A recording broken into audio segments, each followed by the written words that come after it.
احسن اقبال صاحب، آپ نے بریک سے پہلے یہ کہا کہ آئین میں گنجائش موجود ہے گورنر رول کی، تو اگر آپ صوبے میں گورنر رول لگا دیں گے تو اس سے جو خیبر پختونخوا میں عام لوگ ہیں، کیا ان میں بے چینی کی لہر نہیں دوڑ جائے گی؟ دیکھیے، عام آدمی تو تنگ آئے ہوئے ہیں. مجھے صبح سے کوئی 20 فون پشاور سے آئے ہیں کہ جی ہم یہ اس حکومت کے ساتھ نہیں ہیں، یہ جو کچھ کر رہے ہیں ہم اس کی حمایت نہیں کرتے، اور آپ وزیر اعظم کو بتائیں کہ ہماری ان سے جان چھڑائیں. ہم آرڈر چاہتے ہیں، ہمارا صوبہ آگ میں جل رہا ہے، ہمیں اس ایسی حکومت چاہیے جو امن بحال کرے. پارا چنار کرم میں کیا ہو رہا ہے، جو ساؤتھ کے ڈسٹرکٹس ہیں ان کے اندر کیا ہو رہا ہے، ہمیں حکومت دیں کہ جو لا اینڈ آرڈر ہماری کام واپس قائم کرے. تو وہاں پر میرا نہیں خیال کہ ماں سوائے جو پی ٹی آئی کے ڈائی ہارٹ لوگ ہیں وہ شاید تکلیف محسوس کریں. عام آدمی تو سائے آف ریلیف لے گا میرے نزدیک، لیکن یہ پی ٹی آئی کی حکومت کی ناکامی ہوگی. انہیں موقع دیا 2013 میں، نواز شریف صاحب نے، اس وقت مولانا فضل الرحمان صاحب نے کہا کہ ہم حکومت بنا سکتے ہیں. نواز شریف صاحب نے ایک جمہوری جذبے کے تحت کہا کہ چونکہ یہ سنگل لارجسٹ پارٹی ہے، اگرچہ میجورٹی نہیں تھی ان کے پاس، تو پہلا حق ان کو دینا چاہیے، اپنی حکومت بنا لیں. آج میرا خیال ہے کہ وہی غلطیاں ہماری جمہوری پسندی کی سامنے آ رہی ہیں. اگر ان کو اس وقت موقع نہ ملتا، آج ان کا وہاں پہ بیج ہی نہ لگتا اس صوبے کے آپ کے اندر. خیال میں جو نواز شریف صاحب کی جمہوریت پسندی ہے وہ ایک غلطی تھی؟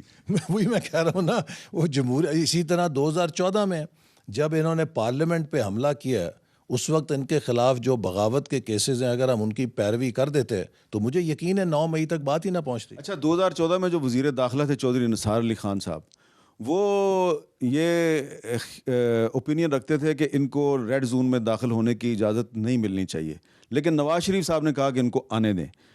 تو وقت نے ثابت نہیں کیا کہ چودھری نثار علی خان صاحب کا فیصلہ درست تھا؟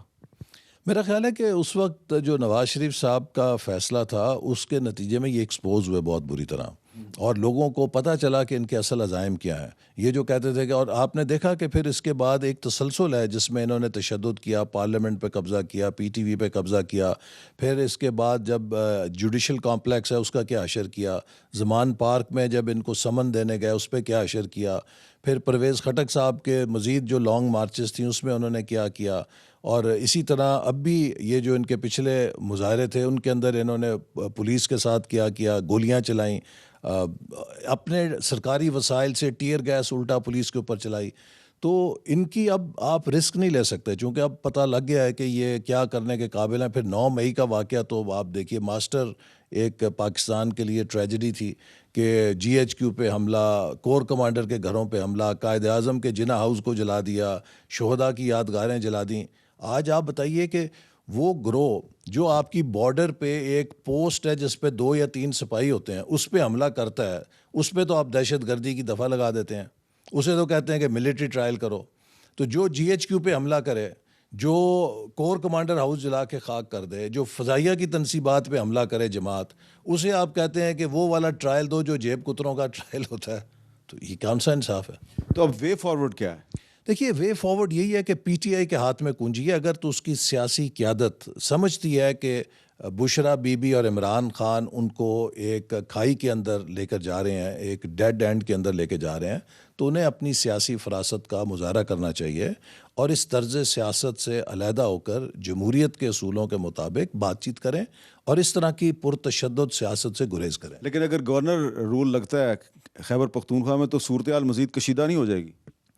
آپ کو یہ فیصلہ کرنا ہے کہ کیا آپ ایک حکومت کو اجازت دیں گے کہ وہ اپنے وسائل سے اس کا بھرپور استعمال کر کے وفاق کے اوپر اس طرح کی بغاوت کرے، یا پھر آپ اس کو نارملائز کرنے کے لیے اس سے وہ طاقت چھینیں